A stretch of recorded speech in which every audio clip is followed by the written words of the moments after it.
우리 앞뒤적으로 인사합시다. 잘 왔다. 이렇게 한번 인사해 볼래요? 준비가 되었느냐? 여러분들 준비가 되었습니까? 말씀 들을 준비가? 그래요.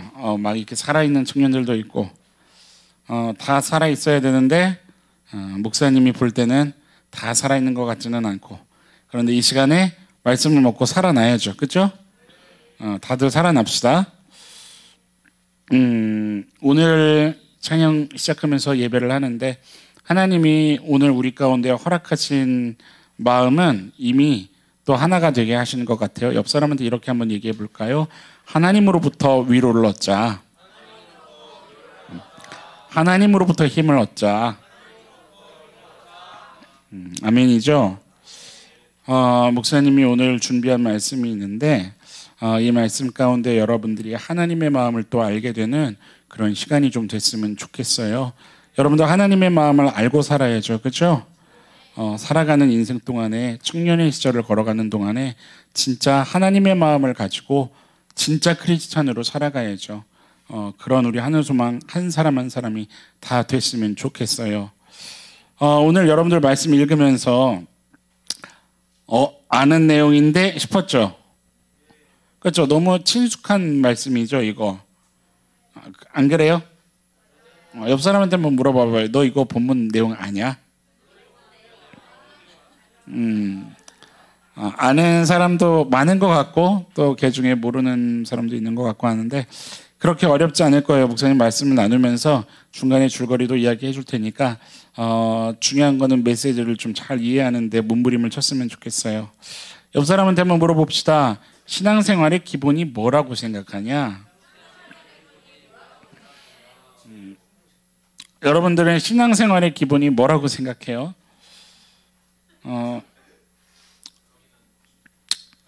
그래요. 집중하세요. 오늘 목사님이 딱 2장 준비했어요. 딱 2장 준비했어요. 꼭 그래서 그런 건 아닌데, 목사님도, 내가 또 근데 이렇게 얘기하면은 이게 연관관계가 되나? 목사님이 이번 주에 정신이 없더라고요. 정신이 없고, 이미 목사님 마음에는 막 계속 이게 묵상이 돼서 사실 그런 기도를 했어요. 하나님께. 하나님 마음에 묵상된 게 많고 머리에 있는데 주셨는데 이거를 써내려가는 게 참 벅찹니다. 제가 한 문장 전할 때 하나님은 여러 마음을, 그러니까 분명한 마음을 좀 심겨주시는 은혜가 있게 도와주세요.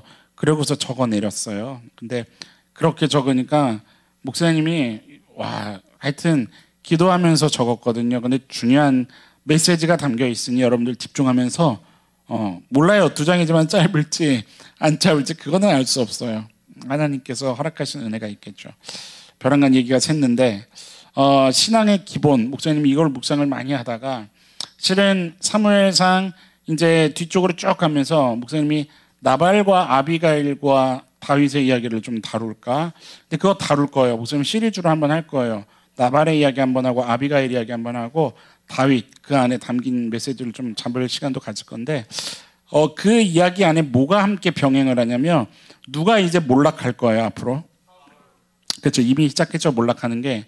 본격적으로 몰락을 하거든요. 근데 오늘 여러분들과 읽은 이 본문이 그 사울이 본격적으로 몰락을 하는 데 있어서 따라합시다. 첫 단추 같은 역할을 하는 장면이에요. 오늘 본문이. 그래서 그 시작부터 한번 봐야 되겠다. 목사님이 다시 한번 좀 정리를 한 거죠. 묵상됐던 마음을.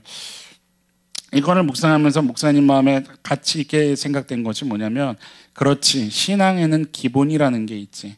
신앙에는 반드시 기본이라는 게 있지. 벼랑간 신앙생활 한다는 게 성경책을 들고 교회를 왔다 갔다 하거나 뭐 성경 공부를 한다거나 벼랑간 그래 나 신앙생활 해봐야 하면서 예배를 참석한다. 물론 그런 것들이 다 그 안에 담긴 내용이죠. 맞죠? 그런데 그것만을 이야기하는 게 아니기 때문에 아무리 그렇게 해서 5년, 10년을 걸어가도 어느 순간 와장창 무너질 수 있는 것이 신앙생활이어서 뭐가 좀 분명하지 않으면은요. 신앙을 이루고 있는 그 안에 수많은 개념들을 내가 제대로 정리해 놓지 않으면 와장창 무너지거든요. 그런데 그런 모든 것들 가운데 최우선돼야 되는 기본이 있지 않은가 이것이 깊이 묵상이 되는 거예요. 여러분들 신앙생활의 기본이 뭐예요? 다시 한번 물어보세요. 옆 사람한테 기본이 뭘까? 기본이 뭘까요? 여러분들 신앙생활의 기본이 뭘까요?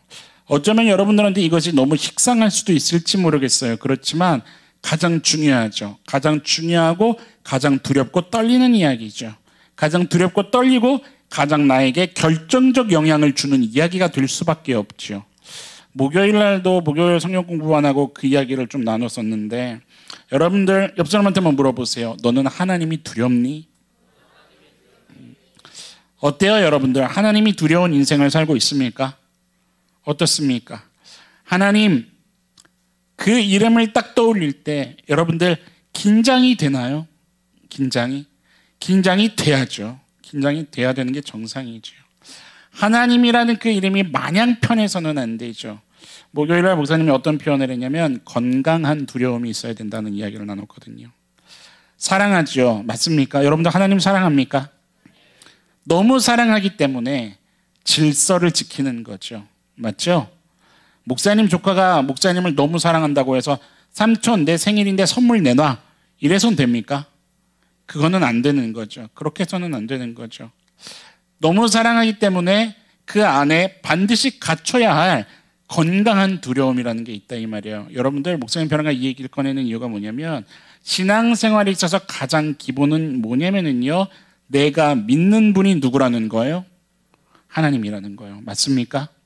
내가 믿고 따르는 분이 내가 사랑하는 분이 오직 예수 그리스도 한 분이라는 거예요. 이게 제일 중요하죠. 목사님이 DTS 하면서도 그런 얘기를 했잖아요. 여러분들 기억해내야 됩니다. 이제 DTS 시작한 바는 돌아오는 아마 화요일날 그 얘기를 더 집중적으로 다룰 건데 여러분들 믿음이라는 걸 얘기할 때 어떤 면에서는 내가 믿는다 하는 게 중요하다 그랬어요? 중요하지 않다 그랬어요? 그게 어떤 면에서는 중요하지 않다 그랬어요? 뭐가 진짜 중요한 거라 그랬어요? 그렇죠. 내가 믿고 있는 대상이 무엇인가 나의 믿음의 내용이 무엇인가가 진짜 중요한 거라 그랬죠. 우리들의 믿음의 대상이 누굽니까 여러분? 그렇죠. 살아계신 하나님이십니다. 우리가 따르는 대상이 누굽니까? 나의 모든 죄를 짊어지시고 그 죄를 해결하신 그리고 우리에게 구원의 문을 열어놓으신 예수 그리스도 한 분이십니다. 맞습니까? 그거죠. 여러분들 이게 가장 우리 신앙생활의 기본이죠. 내가 믿어 중요한 게 아니라 내가 믿는 대상이 전지전능하신 하나님이시라는 거예요. 내가 따르는 대상이 내게 유일하게 안식을 줄 수 있는 예수 그리스도라는 거예요. 뭔 말을 하는 거냐면 여러분들 그 하나님과 내가 신앙생활을 한다는 건 뭐냐면 바로 이 하나님과 삶 속에서 옆 사람한테 얘기해 줍시다. 실질적으로 관계하니 너?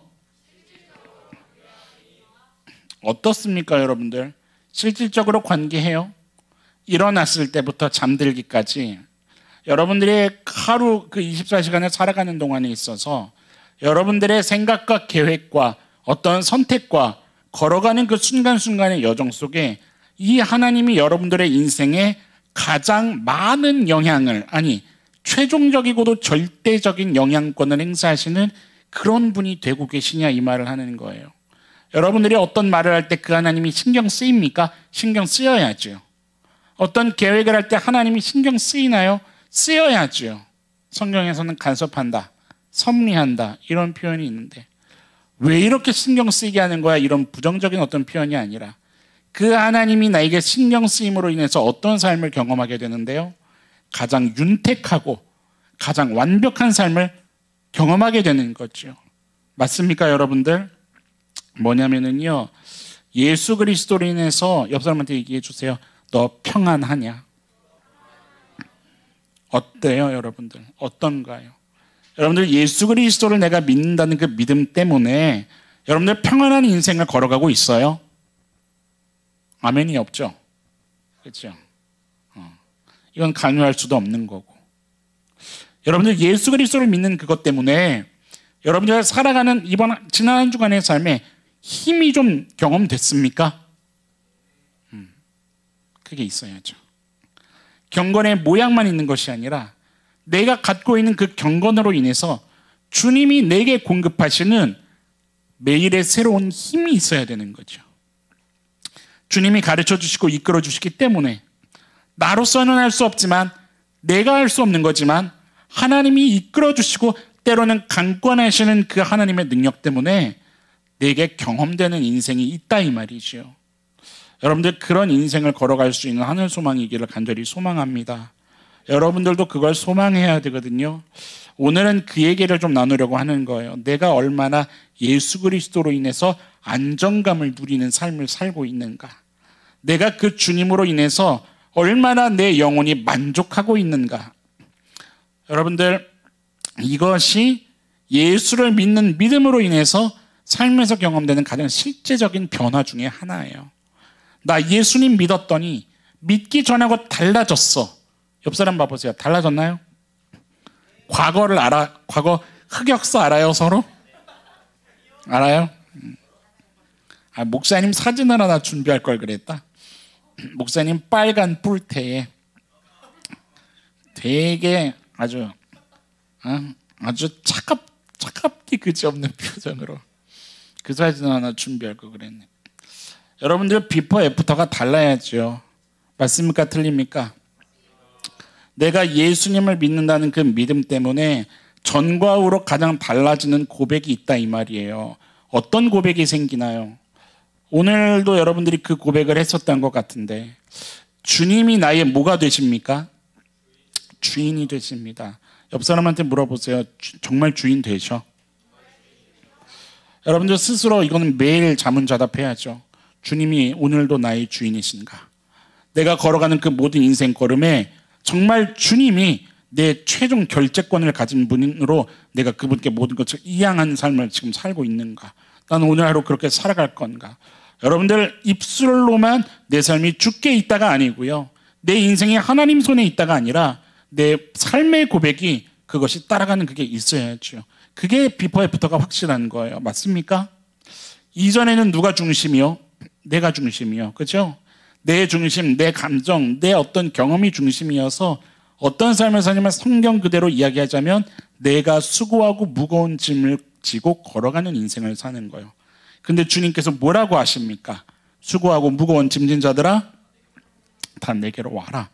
그리고 뭐라고 말씀하시나요? 너희가 지는 그 짐이 아니라 내가 너희를 쉬게 할 건데 그 쉼의 방식이 뭐예요? 기가 막히죠. 내가 주는 멍에를 지어라 라고 얘기하시는 거죠. 기가 막힌 거죠. 그 멍에는 결정적 차이가 있죠. 내가 지는 멍에에 대해서는 누가 그 과정과 결과까지 책임지려 했던 거요? 내가 그랬던 거죠. 내가. 그래서 그것에 대해 내가 불안하고 내가 두려웠고 내가 그 불확실성을 가진 그 미래를 향해서 눈물을 흘렸던, 그리고 때로는 와 어떡하지 하다가 시간이 지나간 후에 뒤돌아보니 참 허무하다 라고 한숨이 나오는 그런 것들이 줄을 이뤘죠 실은. 근데 애프터는 어떻게 됩니까? 그 비포 앤 애프터가 어떻게 돼요? 이제는 누가 중심임을 고백하는 거요?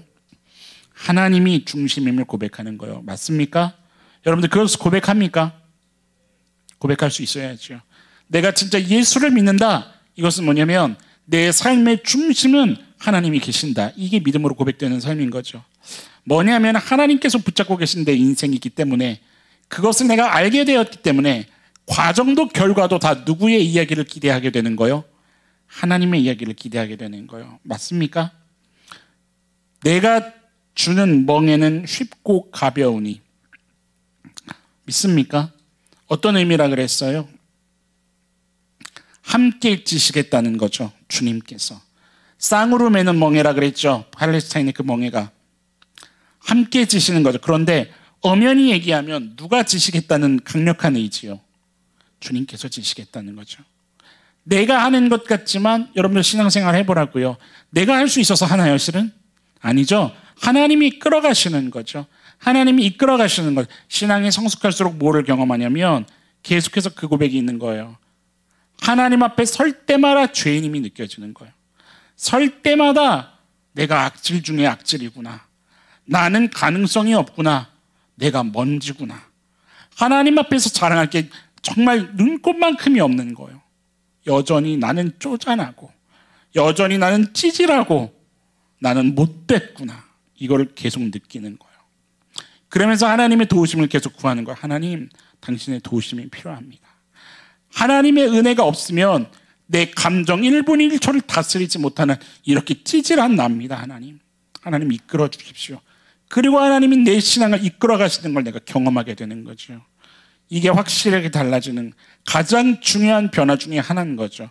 누가 나의 중심이 되신다? 주님께서 나의 중심이 되신다. 여러분들 이것을 고백하면서 살아가는데 옆 사람한테 좀 얘기해 볼까요? 다를 수밖에 없지 아니하냐? 다릅니까? 안 다릅니까? 다르죠. 다르다고요, 여러분. 다를 수밖에 없다고요. 뭐예요? 이제는 가능성을 내가 가진 것, 내가 보는 것에서 찾는 게 아니라 어디로부터 찾는 거요? 하나님. 하나님의 계획, 하나님의 뜻에서부터 찾기 때문에 달라질 수밖에 없다 이 말이에요. 삶이 의연해진다고요. 아까 전에 그런 나눔을 잠깐 여러분들 찬양하면서 나눴죠? 의연해져요. 넉넉해진다고요. 넉넉해지고 괜찮아진다고요. 조급해지지 않고 불안해하지 않는다고요. 목사님 어떻게 그럴 수 있나요? 그럴 수 있다고요. 나로서는 못하죠. 오직 위로부터 주시는 평강이 아니고선 경험할 수 없는 거죠. 내가 주님께 나를 의탁하지 않고서는 누릴 수 없는 거죠. 하나님이 내게 강권하시지 않으면 경험할 수 없다고요. 그런데 누가 이것을 경험하냐고요? 주께 맡기면 경험이 된다고요. 믿습니까, 여러분들? 이제 내 마음에 품고 있는 것은 내가 아니라 하나님이니까. 내가 이루고 싶은 게 아니라 하나님이니까. 내가 해결할 그것이 아니라 하나님이니까. 내가 염려한 그 염려가 아니라 하나님이니까 달라진다고요. 내가 품고 있는 게 달라지니까. 그런 얘기 하잖아요. 하나님을 품고 있냐, 다른 것을 품고 있냐. 박햄 때도 그 얘기했죠. 사람은 마음에 품고 있는 것에 매이게 되어 있다 그랬죠. 내가 무엇을 품고 있느냐. 여러분들 진정으로 하나님을 품고 있냐고요. 진정으로 하나님을 바라보고 있냐고요. 이게 중요한 기본입니다. 가장 시작점이에요. 내가 전능하신 그 하나님을 의지하고 있느냐. 내가 그 하나님을 실제적으로 나의 삶 속에서 내가 정말 묻고 여쭈고 기대고 그리고 그분의 말씀을 순종하기 위해 엎드리고 때로는 복종하고 항복하면서 그리고 그의 뜻을 따르는 것이 기쁨으로 여겨지며 경험이 그렇게 되고 하나님하고 구체적인 한 줄을 걸어가고 있느냐 중요한 거죠. 머리로 아는 거를 얘기하는 게 아닙니다, 여러분들. 얼마든지 머리로 동의할 수 있어요, 이거는. 지금 목사님이 얘기한 여기까지는 얼마든지 머리로 동의할 수 있고 그게 맞지, 그렇지, 그게 신앙생활이지 라고 할 수 있다고요. 그런데 그걸 머리로 아는 거하고 내 삶으로 경험하며 체득하게 되는 거하고는 하늘과 땅 차이죠. 어쩌면 예수님이 얘기하시기까지 뭐라고 얘기하시냐면 너희들이 내 이름으로 했다고, 내 이름으로 고쳤고 내 이름으로 기적을 행했고 내 이름으로 따랐고 내 이름으로 했다고? 아니, 나는 정작 너를 알지 못하는데 불법을 행하는 자들아. 큰 차이인 거죠. 머리로 아는 것과 내 삶이 고백하는 것은 큰 차이죠. 아까도 얘기한 것처럼 이제 본격적으로 사울이 나락으로 떨어져요. 거기에 가장 근원되는 이야기, 그러니까 첫 단추죠. 우리식으로 얘기하면. 여러분들 옷 입다가 첫 단추 잘못되면 어떻게 돼요? 다시 입어야 되잖아요. 그죠? 정말 옷 뻣뻣하고 아니면 신발끈 빡빡한 거 다시 막 몇 번 풀어본 적 있어요? 찢어버리고 싶잖아요. 하다가 그런 경험 없어요? 첫 단추예요. 첫 단추. 여러분들 오늘 5절 말씀을 좀 봅시다. 5절 말씀을 보면 어떻게 시작이 되냐면, 보고 있죠? 같이 한번 읽어봅시다. 시작.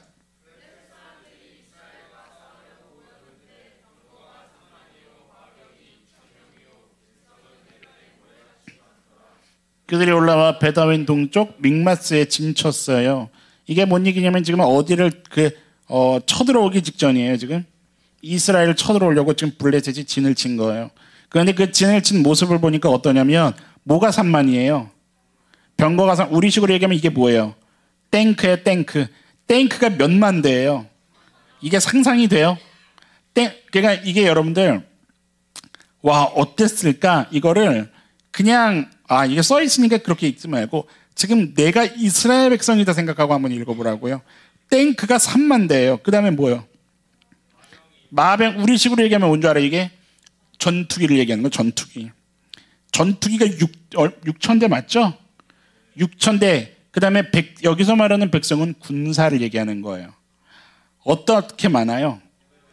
이거는 아예 성경이 계수하는 거를 안 했어요. 너무 많으니까. 그렇죠? 그런데 이제 반대로 우리 쪽 아군을 보자고요. 오늘 본문에서 좀 지나서 19절 봐보세요. 19절에서 22절 봅시다. 목사님이 읽을 테니까 체크하면서 그냥 따라오세요. 19절에 보면 뭐가 없었대요. 기가 막히죠? 상대는 뭐가 3만 대인데, 탱크가 3만 대고 제트기가 6천 대인데, 군사가 있는데 뭐가 없어요? 우리한테는 철공이 기가 막히죠. 보세요. 이는 블레셋 사람들이 말하기를 히브리 사람이 칼이나 창을 만들까 두렵다 하였습니다. 그러니까 만들 수가 없는 거예요. 온 이스라엘 사람들이 각기 보습이나 삽이나 도끼나 괭이를, 무기가 뭐예요? 농기구예요. 기가 막히죠. 그리고 이 농기구마저도 21절에 어떨 때 그거를 들고 좀 블레셋에 왔다 갔다 해요? 무딜 때에. 그러니까 지금 이게 뭐를 성경이 몰아가고 있냐면 이스라엘은 이 있는 농기구마저도 무디인 거예요. 무디인 거. 제대로 된 무기가 있어요? 22절을 보세요. 싸우는 날에 사울과 요나단과 함께한 백성. 이건 군대가 아니에요. 그냥 백성의 말 그대로 백성이에요. 근데 손에 뭐가 있어요? 칼이나 창 있어요? 누구한테만 있어요, 이게? 사울과 요나단한테만 있는 거예요. 이게 물론 어떤 신학적인 의미도 담고 있는 거지만 성경이 의도적으로 몰아가고 있는 분위기인 거예요. 상대적으로 이스라엘이 어떻다는 거예요. 그쵸? 그냥 잽이 안 되는 거예요. 이거는 잽이 안 돼요. 상대는 어떻다고요? 전력이. 탱크가 수만, 제트기가 몇천, 군대가, 훈련된 군대가, 그죠? 바닷가의 모래알 같은, 어땠을까냐는 거예요. 사울이 어땠을까냐는 거예요, 여러분들. 사울이 어땠을까요? 사울이 지금 이때 직분이 뭡니까? 왕이죠? 초대 왕이죠? 사울이 어땠을까요, 마음이? 여러분들 같으면 어떻겠어요? 9절 보세요. 오늘 본문의 9절. 사울이 이르되 번제와 화목제물을 이리로 가져와라 하여 뭐를 드립니까? 오늘 본문에 보면 사울이 절대 해서는 안 되는 두 가지를 했다는 걸 여러분들 이미 알고 있죠? 첫 번째, 뭐를 합니까? 지금 9절. 그렇죠? 번제를 드렸죠. 이게 뭔 얘기를 하는 거냐면 이때 왕은 제사를 드릴 권한이 있어요? 없어요? 없어요. 누가 해야 됩니까? 이 제사를. 혹은 선지자 사무엘. 이때 사무엘은 역할을 다 가지고 있어요. 때로는 왕인 같은 역할, 때로는 제사장의 역할, 때로는 선지자의 역할을 다 가졌던 그 사무엘. 그러니까 사무엘이 와서 해야 되는 거예요. 이 제사는. 그죠? 여러분들 계속 기억할 거예요. 이스라엘의 전쟁은 뭐예요? 항상 성전이에요. 그러니까 뭐가 항상 그 앞에 있냐면 그들이 믿고 따르고 왕이라 섬기는 하나님이 항상 앞에 계시는 거예요. 맞죠? 그러니까는 사무엘을 통해서 예배가 드려져야 되는 거예요. 그 사무엘의 영역이죠. 그런데 누가 직접 이 제사를 집례해요? 사울이 하는 거죠. 그래서 오늘 11절에 읽어보세요. 11절 시작.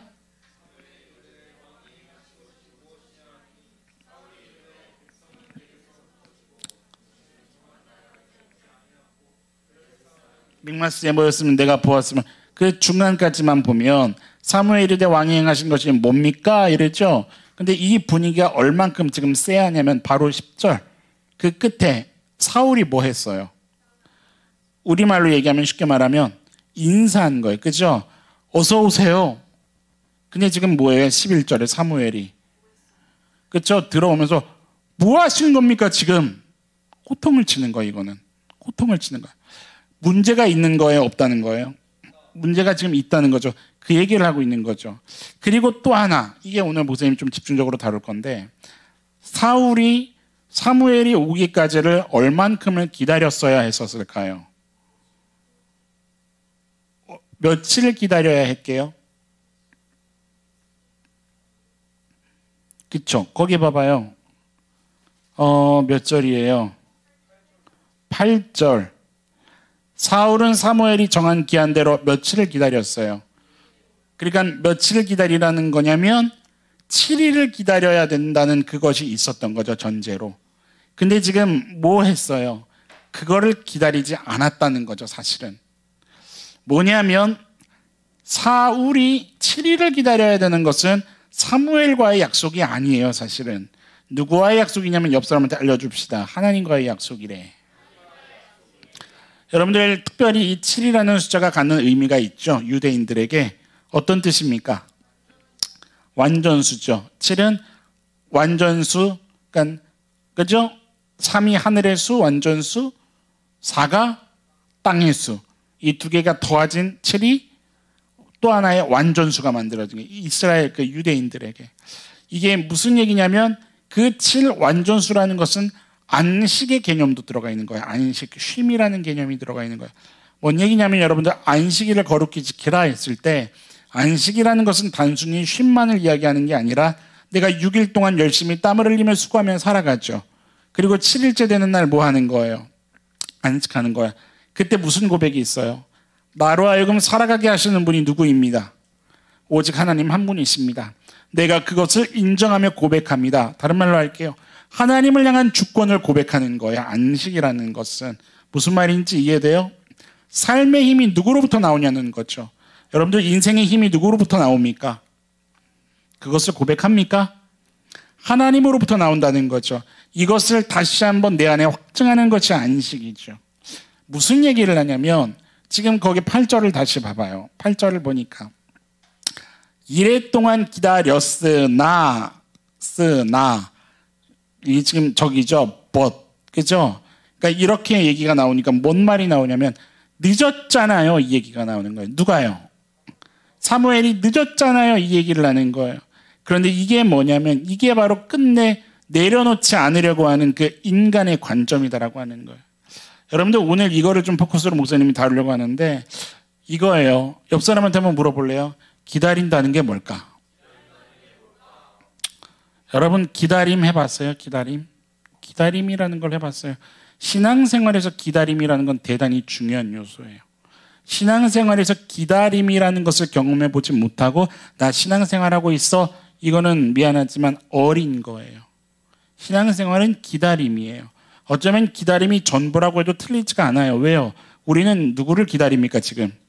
그렇죠? 다시 오실 예수님을 기다리고 있죠. 신앙은 기다림이에요. 그런데 더더군다나 여기에 뭐가 붙냐면 여러분들 하나님의 주권을 인정하며 기다린다는 게 뭐냐는 거예요. 여러분들 하나님의 주권을 인정합니까? 주인 되세요 여러분들에게? 오케이, 그렇다면 전제가 분명히 붙어야 돼요. 하나님의 주권을 인정하며 내가 기다린다는 것이 뭘까? 당장의 사울에게요. 사울이 하나님의 주권을 인정했을까? 사울이 하나님을 진짜 기다렸을까? 하나님을 기다리는 신앙을 가졌을까? 다른 말로 하면 주권을 인정하는 신앙을 가졌을까? 여러분들 기다린다는 게 뭐예요?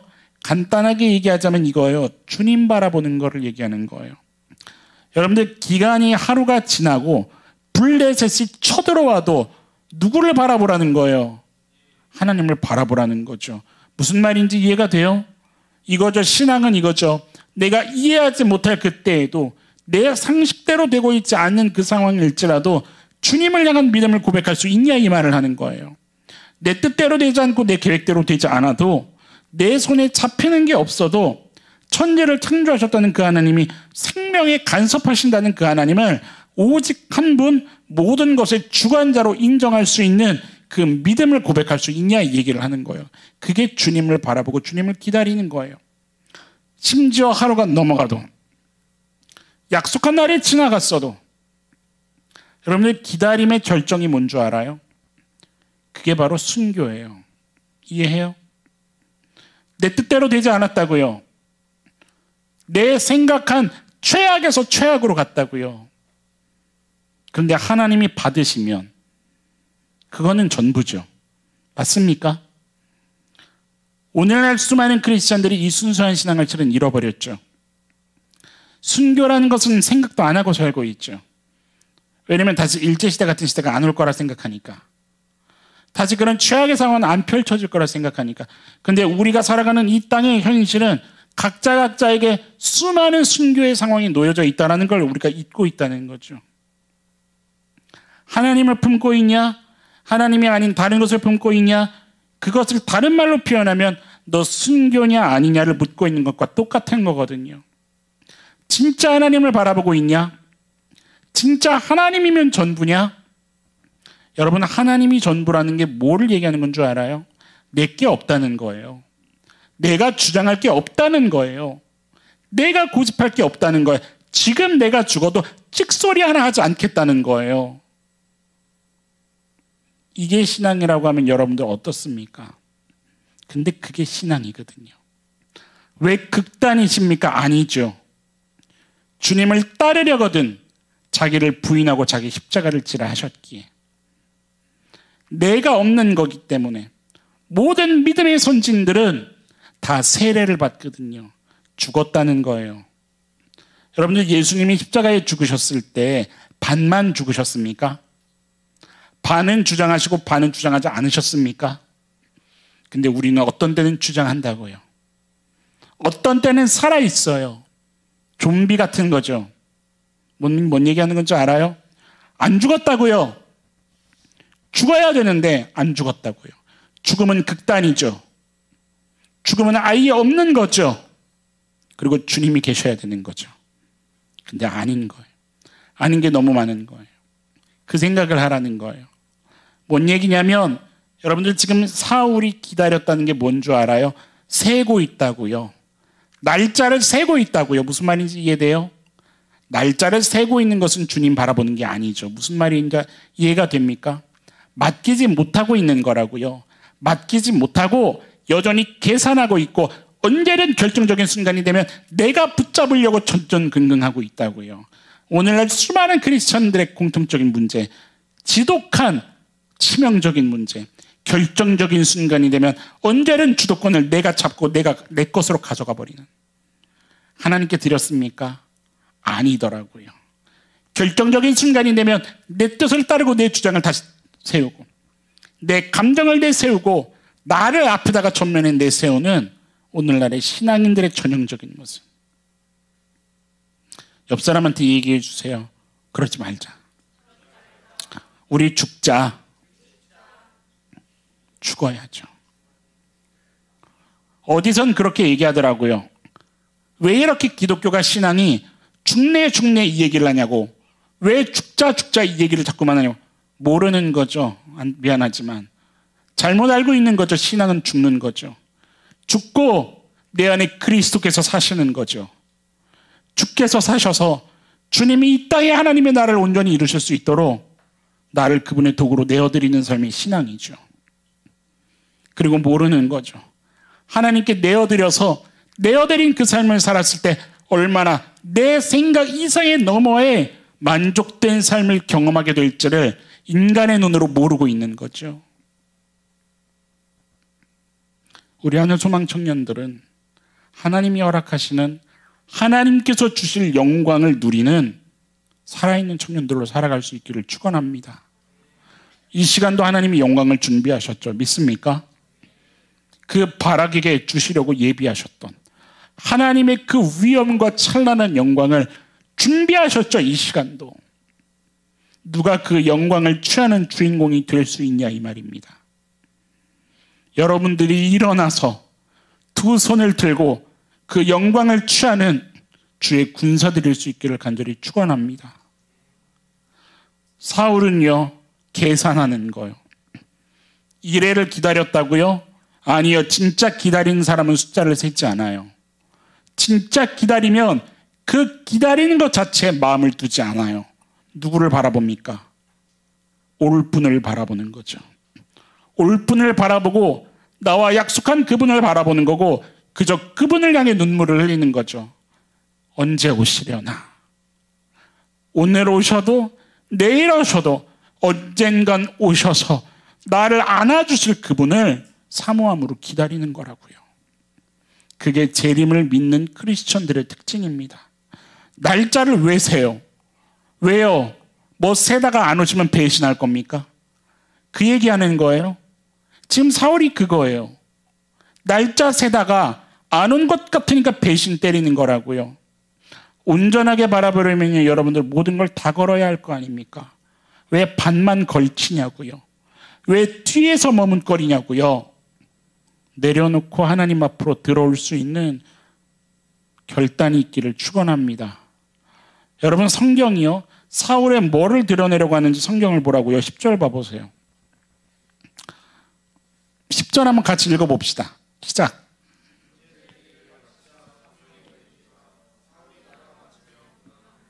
그죠? 번제 드리기를 마치자 누가 왔어요? 그러니까 늦었네요. 이거는 목사님 쪽도 그러네요. 아니라 그랬죠. 원문을 보면 여기에 뭐가 쓰여 있냐면 한글 성경에 안 써 있어요. 번제를 드리기를 마치자 하고 사무엘 그 사이에 왜 힘내가 쓰여 있어요. 기억납니까? 왜 힘내. 그런데 보라. 힘내는 봐라. 앞에 왜 붙으면 그런데 봐라. 뭘까요? 뭔 얘기를 하는 걸까요? 왜 여기에 번제 드리기를 마치자, 마쳤다. 그런데 봐라. 누가 왔어요? 사무엘이 왔어요.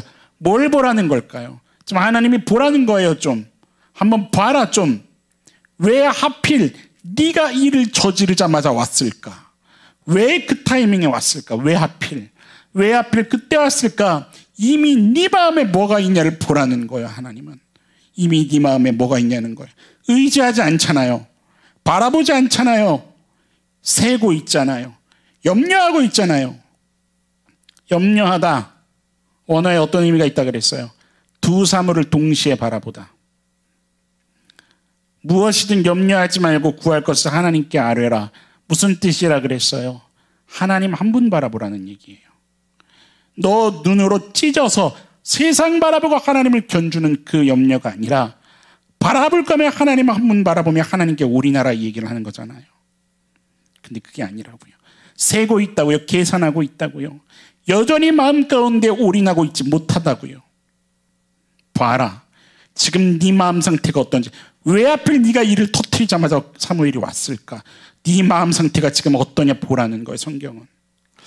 여러분, 사울에게는 주어진 시간 속에 그 7일이라는 시간 속에 반드시 사울이 했어야 되는 게 있었어요. 그게 뭘까요? 이거죠. 잠잠히 기다리면서 하나님이 이루실 구원을 소망하는 기간으로 삼았어야죠. 맞습니까? 눈에 보기에 아무리 불합리하고 불리한 상황일지라도 인간적인 수단들 모두 멈추고 오직 하나님의 도움만을 구하는 시간으로 만들었어야죠. 그렇지 않습니까? 내면을 준비하는 시간, 그의 영이 하나님 앞에 겸비하도록 그의 몸가짐과 마음가짐을 준비하는 그 기간으로 사용했어야죠. 자기 혼자만요? 아니요. 이 사람의 직분이 뭡니까? 왕이죠. 누구를 다스려야 됩니까? 불안해하는 이스라엘 백성들. 오늘 성경에 보면 어때요? 11절의 중간에 백성이 어떻게 했어요? 흩어졌어요. 이게 무슨 얘기라는 거예요? 신뢰가 깨졌다는 얘기를 하는 거예요. 신뢰가 깨진 거예요. 중심으로 모여야 되는데 흩어졌다는 얘기예요. 더 이상 통솔이 안 되고 있다는 얘기예요. 뭘까요? 백성들의 마음에도 그게 흘러들어가고 있다는 거예요. 두려움이, 전쟁의 왕이신 사람의 숫자에 있는 게 아니라 오직 그 하나님의 손에 달려있다는 그 전쟁의 왕이신 하나님을 보지 못하는 게 왕만이 아니라 백성들도 그랬다는 거예요. 뭐 어떤 기간으로 삼았어야 됐을까요? 이거죠. 이스라엘 전체가, 사울 혼자만이 아니라 그의 백성들이 함께 하나님 앞에 겸비할 수 있는 그 시간으로 만들었어야죠. 죄악을 회개해서라도, 그들 가운데 우상이 있었다면, 그들 가운데 돌아서는 것들이 있었다면 그것을 회개해서라도, 돌이켜서라도 주님 앞에 서는 시간으로 만들었어야 됐다, 이 얘기를 하는 거예요. 오직 하나님만이 구원자 되신다는 고백이 없는 거죠. 이거를 두고 사무엘이 뭐라고 얘기를 하냐면 13절을 보세요. 13절. 사무엘이 사울에게 이르되 어떻게 행하였도다? 망령되이 행하였습니다. 왕이시여, 지금 당신은 망령되이 행했습니다. 망령되다라는 게 뭘까요? 역대상. 사무엘하, 열왕기상, 열왕기하, 역대상 21장 펴보세요.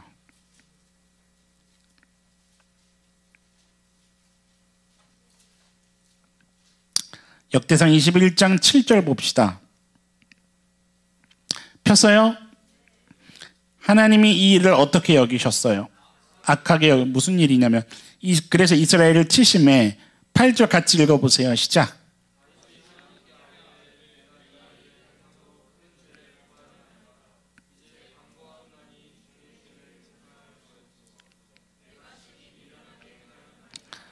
지금 누가 회개하는 장면인 것 같아요.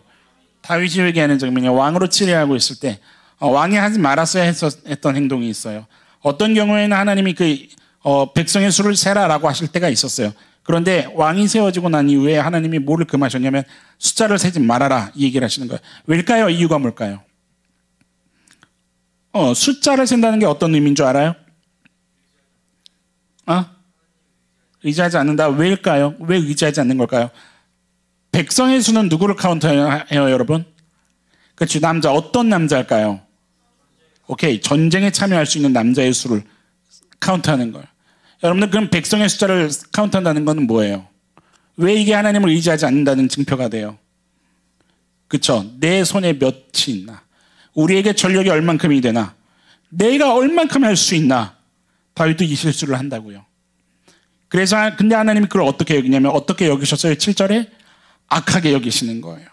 나를 의지하지 않고 여전히 네 손을 바라보며 여전히 어떤 상황이 됐더니 결정적인 그 순간 너 자신에게로 돌아가는 그것이 악하다는 거예요. 하나님 뜻과 반대가 된다는 거예요. 그리고 8절에 하시는 얘기가 뭐냐면 다윗이 고백을 하니 내가 미련했습니다. 내가 미련하게 내가 찌질했습니다. 하나님. 역대하 16장 9절 역대하 16장 9절 같이 읽어봅시다. 시작. 여호와의 눈은 온 땅을 두루 감찰하사 전심으로 자기에게 향하는 자들을 위하여 능력을 베푸시나니 이 일은 왕이 망령 때에 행하였은즉 이후부터는 왕에게 이게 무슨 얘기인지 알아요 혹시? 아사 왕 때 이야기예요. 그 두 나라로 북이스라엘 남유다로 갈라졌을 때 그 아사 왕이 하나님을 의지하지 않고 뭐를 의지하냐면 이방 민족 아람을 의지하는 거. 아람을 의지하면서 하나님은 이미 이들을 구원해 주시기로 마음 먹으셨어요. 구해라. 구하는 대로 도와주겠다. 근데 얘기하는 거예요. 아니요. 구하지 않겠습니다. 젠틀해 보이는 것 같지만 뒤에 뭐가 있는 거예요? 자기 계획이 있는 거예요. 어떤 계획이요? 이방 민족을 의지해서라도 우리가 이 위기에서 벗어나려고 하는. 근데 보세요. 거기에 뭐라고 경고를 하냐면 중간에 왕이 어떻게 행하였은즉 망령되이 행했다는 거죠. 아까 전에 13절에 망령되이 행했다. 역대상에 얘기했던 다윗이 고백하는 내가 미련하게 행했다. 다 같은 이야기예요. 뭔 얘기냐면 이 망령되이 행했다는 것은 단순히 미련하고 어리석은 것만 얘기하는 게 아니라 하나님을 경외하지 않는 것을 얘기하는 거예요.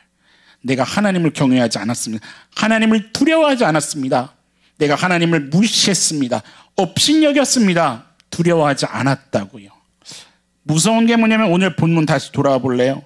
13장 마지막 절 15절에 보세요. 보고 있죠?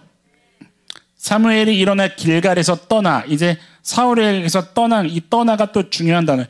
떠나는 거예요. 사울을 떠나고 있어요. 그리고 기브아로 올라갔어요. 여러분 한번 목사님 보세요. 상상을 좀 해봅시다. 김소영 너 그따위로 할 거야? 너 하나님을 그렇게 두려워하지 않다니 망령 떼행했어 지금. 그리고 목사님 나가버렸어요. 소영이가 어떨까요? 아마 목사님이 아는 소영이면은 얼굴이 시뻘개지면서 막 울을 거예요. 울다가 뒤로 자빠져 기절할지도 몰라요. 막 간이 콩알만해져가지고. 그죠? 그리고 뭘 할까요? 김민석, 너 그따위로 예배할 거야? 그리고 지금 나갔어요. 그럼 민석이 뭐 하겠어요?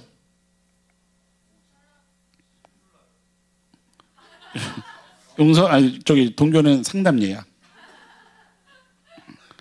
뭐 하는 게 정상이에요? 그걸 뭐 날 찾아오든가 날 왜 찾아오? 뭐 뒤에서 린치하려고 찾아오겠어? 왜 찾아오겠어요? 그렇죠? 보세요. 이게 무서운 거예요. 15절에 기부하러 올라갔어요. 쎄하죠 분위기가. 뒤에 읽으세요. 사울이 시작. 이게 뭐 하는 거예요? 이게 바로 개무시하는 거죠. 이게 무시하는 거죠. 지금 술을 세는 거예요. 다시 뭐라고 써있어요? 거기 딱 명시하죠. 누구와 함께한? 자기와 함께한. 하나님을 의지하지 않는다는 것을 더 제대로 보여주는 거죠. 목사님은 이게 무서운 거예요. 이 인간의 완악함이 무서운 거예요. 두렵다고요. 말씀이 선포되고 있고 여전히 가르쳐주고 있고 때로는 정말 징계의 말씀이 되어서 때리고 있는데도 불구하고 이것에 대해서 나 몰라라 하고. 이해돼요? 무슨 말인지? 안 듣는 거예요. 쳐낸다고요. 안 들으려고 해요. 도리어 무시한다고요. 자기 거를 더 붙잡는 거예요. 자기 거를 더 붙잡고 이게 더 맞다고, 그래도 할 수 있다고, 이게 나에게는 가능성이라고 여전히 가르쳐줘도 나를 붙잡는 거예요. 사울이 처음부터 이랬었을까요, 여러분? 10장, 사무엘상 10장 8절로 들어가 보세요. 10장 8절의 기록을 보면 기가 막힌 게 서로 대치가 되고 있죠. 같이 읽어볼까요? 시작. 너는 나보다 앞서 길갈로 내려가라. 내가 네게로 내려가서 번제와 화목제를 드리리니 내가 네게 가서 내가 행할 것을 가르칠 때까지. 왕이 이제 되려는 그때죠. 왕이 되기 바로 전. 사울이 순수했죠. 이때는 지켰다고요. 이때는 따랐어요.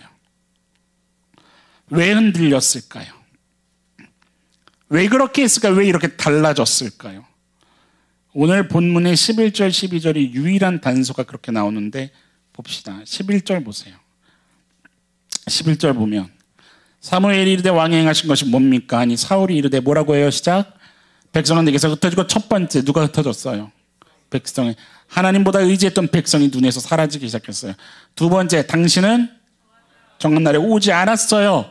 숫자를 세고 있었다고요. 하나님을 온전히 바라보지 못하고. 세 번째, 뭐를 또 봤어요? 블레셋 사람이 믹마스에 모였음을 끝에 뭐 했으므로? 내가 보았으므로.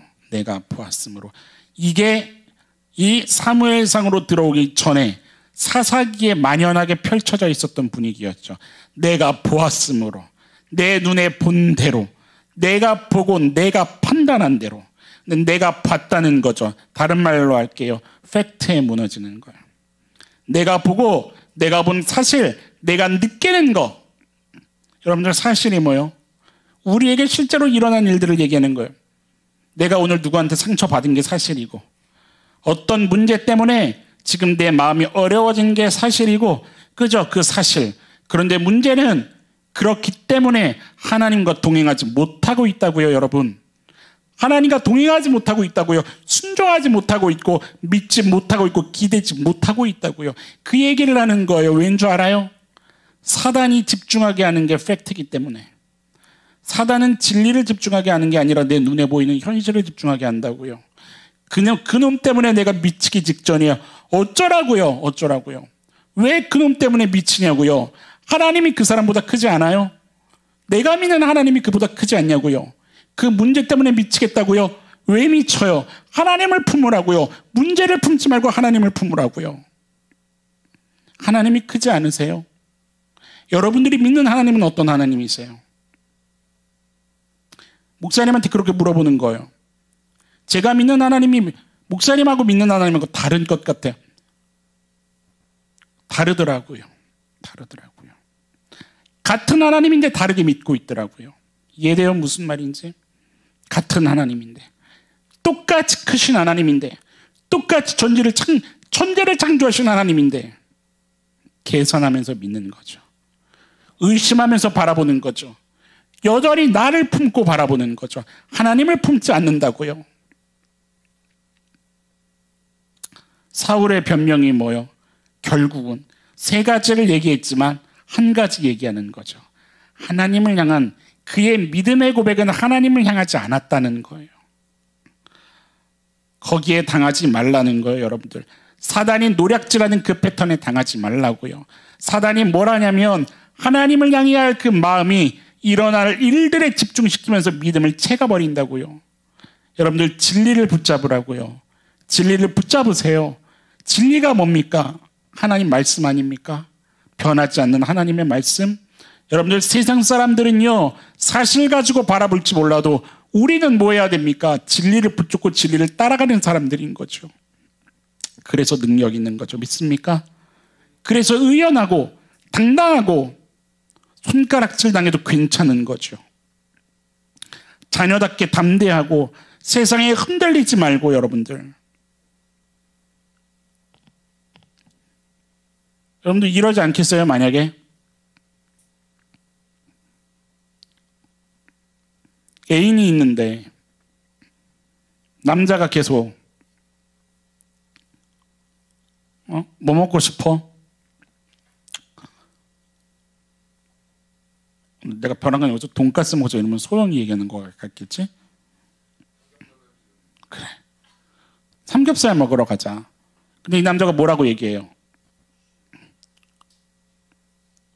아니 영란이가 피자 먹으라 그랬는데, 아니 내가 삼겹살이 먹고 싶다고 피자 먹으라 그랬는데, 우리 식으로 얘기하면 편하게 대입하니까 머리가 말리네. 충호하고 소영이가 만났어요. 소영아 뭐 먹을래? 오빠 돈가스 먹자.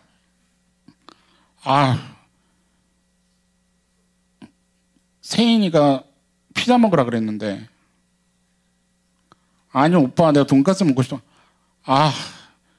세인이가 떡볶이 먹으라 그랬는데, 그 다음 주에 만나서 뭐 먹을래? 돈가스 먹자. 지난주에 안 먹어서. 수민이가 국밥 먹으라 그랬는데. 뭐예요 이 남자 도대체? 그죠? 뺨따구로 올려쳐줘야죠 그냥. 누구를 만나고 누구를 사귀는 거예요 이게? 무슨 말 하는 건지 여러분들 느낌이 와요?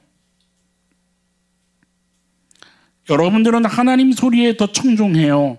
세상 사람들의 말에 더 귀담아 듣고 있어요. 세상 가치관의 가르침에 여러분들 귀가 열려 있어요. 말씀에 귀가 열려 있어요. 뭐를 하고 있냐고요? 뭐를 품고 있냐고요?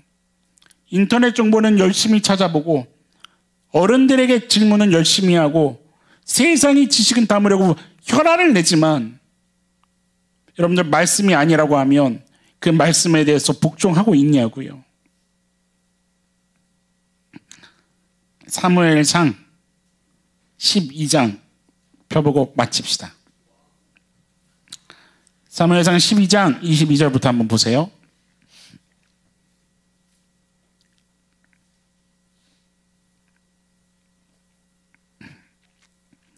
22절부터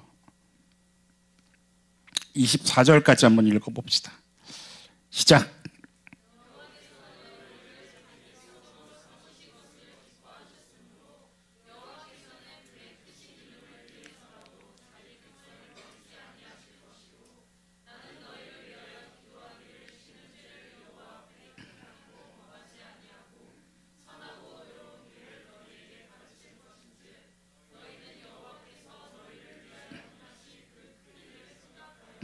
오직 그를 경외하며 너희의 마음을 다하여 진실히 섬기라. 아멘. 오직 하나님을 경외하며 마음을 다하여 진실히 섬기라고요. 왜요? 22절에 이렇게 약속하시잖아요. 여호와께서는 그의 크신 이름을 위해서라도 여러분들을 버리지 아니하실 거라고요. 믿습니까? 목사님이 청년 사역을 시작하면서 목사님이 깊게 묵상된 게 하나가 있어요. 그리고 목사님이 지금도 걸어가는 인생 속에 이 묵상된 거를 붙잡고 계속 걸어가는 게 있어요. 목사님이 얘기하면 별로 그런 뭐라 그러나 그거를 그런 거 있잖아요. 그런 거. 임팩트. 임팩트가 없을지 모르겠지만 뭐 어쩌라고요. 내가 묵상된 건데. 내가 묵상된 거니까 나누는 거예요. 목사님 육신의 자녀가 없지만 목사님이 영의 자녀들을 목사님이 걸어가면서 하나님께서 허락하시는 것을 경험하면서 이거를 확실하게 묵상이 하나가 된 게 있는 거예요. 여러분들 부모가 자식 새끼가 죄 짓는다고 호적에서 파버릴까요? 어떨 것 같아요? 이 애가 오늘 뭔가를 잘못했어요. 그렇지만 용서해요, 안 해요? 하죠. 그게 부모죠. 여전히 사랑한다고요. 여전히 그 마음으로 바라본다고요. 그런데 여기서 한 가지 중요한 걸 목사님이 묵상한 거예요. 앞날에 대해서는 어떨까요? 미래에 대해서. 어떤 마음일 것 같아요? 여러분들 하나님께서 우리를 구원하셨다는 게 어떤 의미인 줄 압니까? 오늘 나도 용서하시지만 앞으로의 나까지 넉넉히 품으시겠다는 결단이시죠. 믿습니까? 그 마음을 조금 묵상할 수 있겠는 거예요. 그냥 사랑하게 된다고요. 부모는 그 자녀를 그냥 품는다고요, 여러분. 그런데 그러잖아요. 내 손에 묻힌 그 피 때문에 나는 용서받지 못할 거야. 나는 이럴 거야. 그리고 내 방법을 찾고 내 살 길을 찾고 여기는 안 될 것 같아. 내 감정을 따르는, 그러지 말라고요. 여호와께서는 그의 크신 이름을 위해서라도 자기의 백성을 버리지 아니할 것이요. 믿습니까? 사람들이 다 거기는 그러던데 저기는 그러던데 그런 이야기 할 때 여러분들의 입술에서는 아니 하나님이 그러셨어. 하나님 붙잡는 주의 청년들로 살아갈 수 있기를 주의 이름으로 간절히 부탁합니다. 우리 이 시간에 찬양, 우리 그 마지막에 했었던 찬양, 여러분들 이 고백을 어떤 마음으로 했을지 모르겠어요. 목사님 뒤에서 이 찬양 같이 하면서 그렇지, 살아가는 길이 무겁잖아요. 그렇죠? 쉬운 길이 어디 있어요? 무거워요. 목사님도 정말 미치도록 무겁다고, 이런 표현이 너무 속될지 모르겠지만 정말 죽도록 무거운 거예요.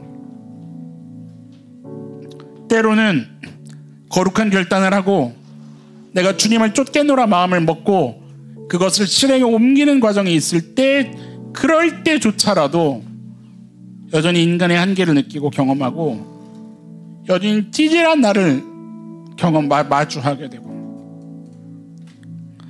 오만 가지 생각으로 붙잡힌 나를 마주하게 되고, 그래도 마음이 때로는 내가 하나님을 따라가려고 하는 건데 도와주셔야 됩니다.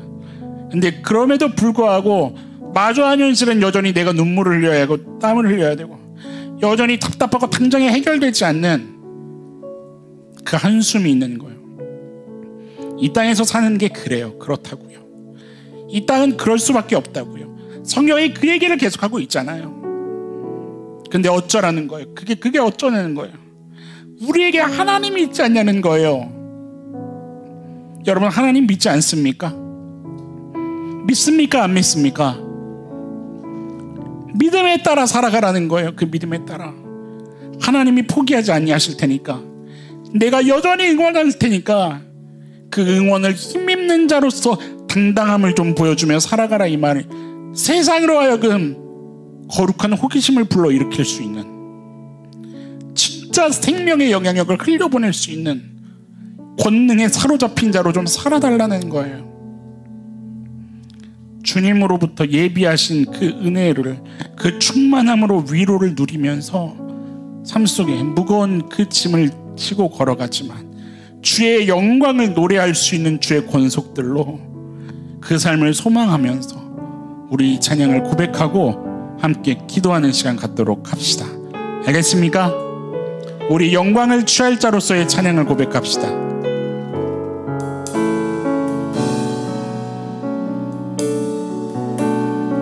여러분이 고백하면서 나아가세요. 누구나 무거운 짐을 지고 가는 길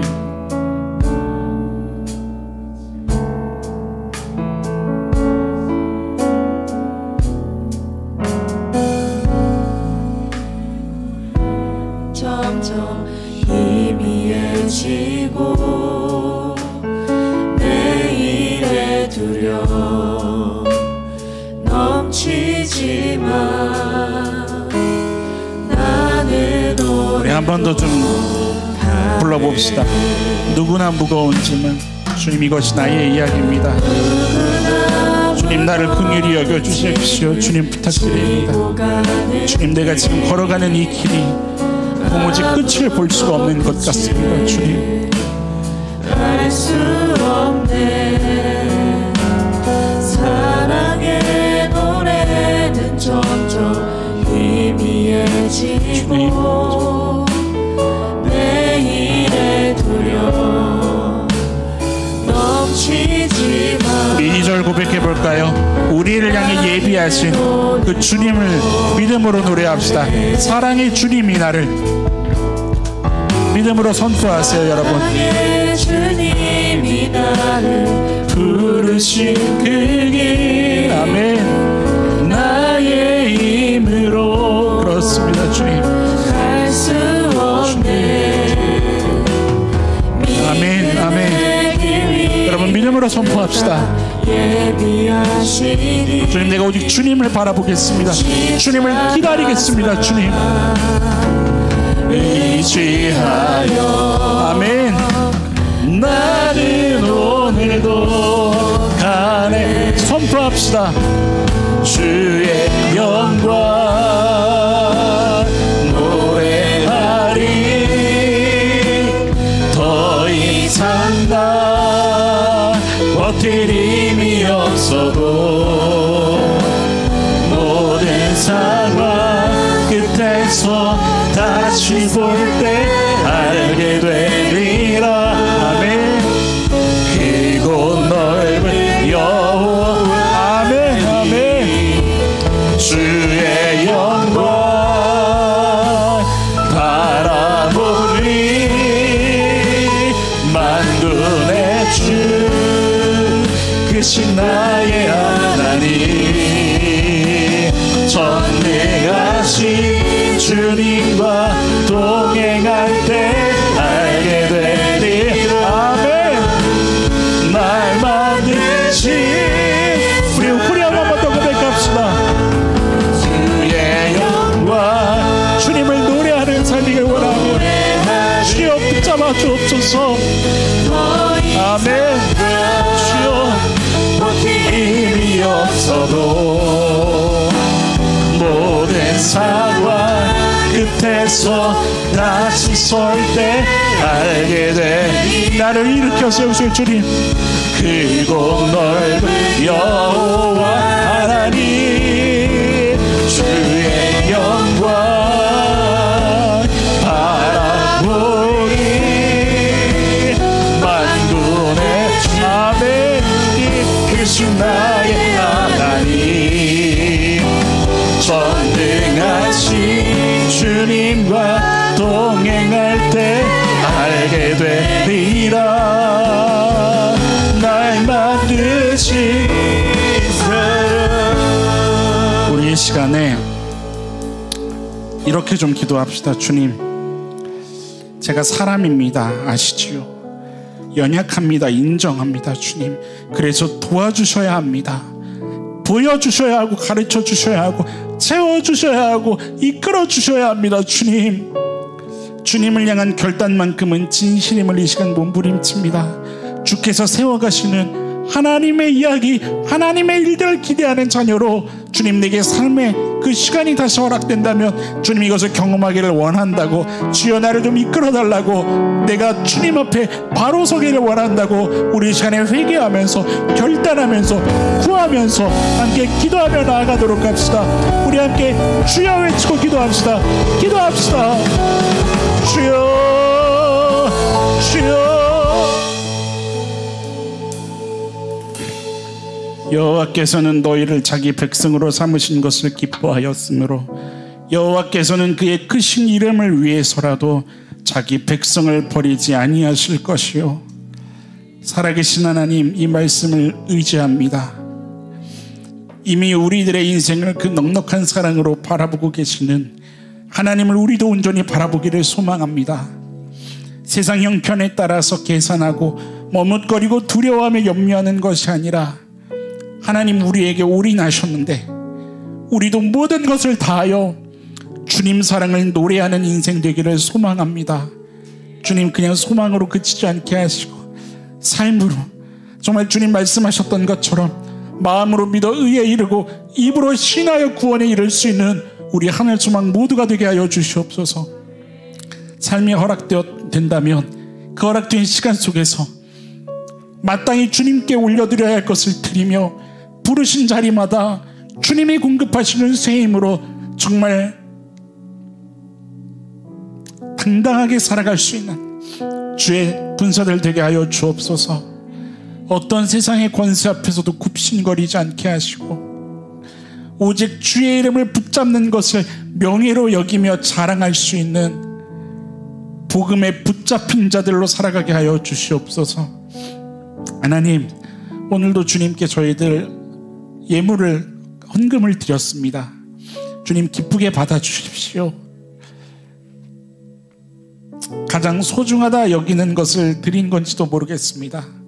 왜냐하면 주님께서 우리의 삶의 주관자가 되시기에 하나님께 마음을 고백하며 드렸는데, 주님 받아주시기를 부탁드립니다. 무엇보다 이 땅 살아가는 것에 있어서 눈에 보이는 그 물질에 휘둘리지 아니할 수 있도록 우리들의 중심을 붙잡아 주시옵소서. 어떠한 상황 속에서도 주님 앞에 넉넉한 자로 살아가게 하시고, 나를 공급하신 그 하나님의 사랑을 넉넉히 흘려보내기를 기꺼이 할 수 있는 자로 살아갈 수 있도록 붙잡아 주시옵소서. 주님을 믿고 따르는 자에게 또 이 땅의 꼴을 허락하시겠다 약속하셨고, 이른 비 늦은 비로 함께 하겠다고 약속하셨는데, 하나님의 자녀됨에 또한 그 권세를 경험하는 한 주가 될 수 있도록 주님 붙잡아 주시기를 간절히 부탁드립니다. 주여, 무엇보다 이 시간 하나님 앞에 결단하는 청년들, 또 순수하고 정직한 회개로 나아가는 청년들, 그 고백을 받아주셔서 하나님이 어떤 분이신지를 하나님께서 한번 그 믿음을 이끌어 가시면 어떻게 이끌어 가시는가를 경험할 수 있는 인생으로 살아갈 수 있도록 주님 축복하여 주시옵소서. 모든 것을 주님께 올려드립니다. 주여, 주의 영광을 나타내 주시옵소서. 모든 것을 올려드리기 원하오며, 이 시간도 신실하심으로 함께 하시는 크고 두려우신 예수님 이름으로 기도합니다. 아멘.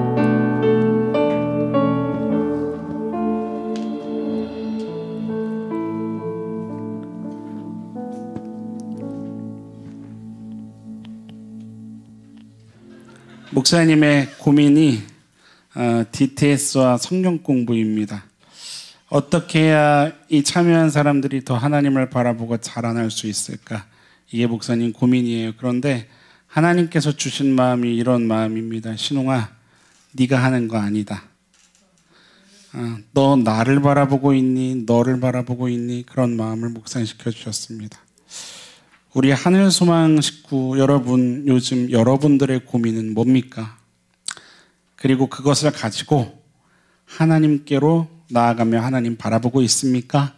아니면 문제와 고민 자체를 바라보고 있습니까? 고린도전서 1장 25절 목사님 읽어주고 축도하겠습니다. 하나님의 어리석음이 사람보다 지혜롭고 하나님의 약하심이 사람보다 강하니라. 한 주간 동안 여러분들의 인생을 넉넉히 이끌어가실 우리 그 하나님께 시선이 고정된 여러분들의 인생 될 수 있기를 주의 이름으로 응원합니다. 축도하겠습니다. 지금은 우리 주 예수 그리스도의 십자가 은혜와 단 한 사람도 포기하지 않으시는 하나님의 인내하시는 사랑과 도와주시고 채워주시고 넉넉히 위로하시는 성령님의 동행하심이 삶의 어떠한 상황 속에서도 온전히 하나님을 바라보며 말씀 붙잡고 하나님의 인도하심을 기다리며 기도로 나아가기를 결단하는 하늘 소망 한 사람 한 사람 머리 위에, 그리고 이 시간 예배하는 모든 하나님의 자녀 위에 영원토록 함께 하시기를 축원하옵나이다. 아멘.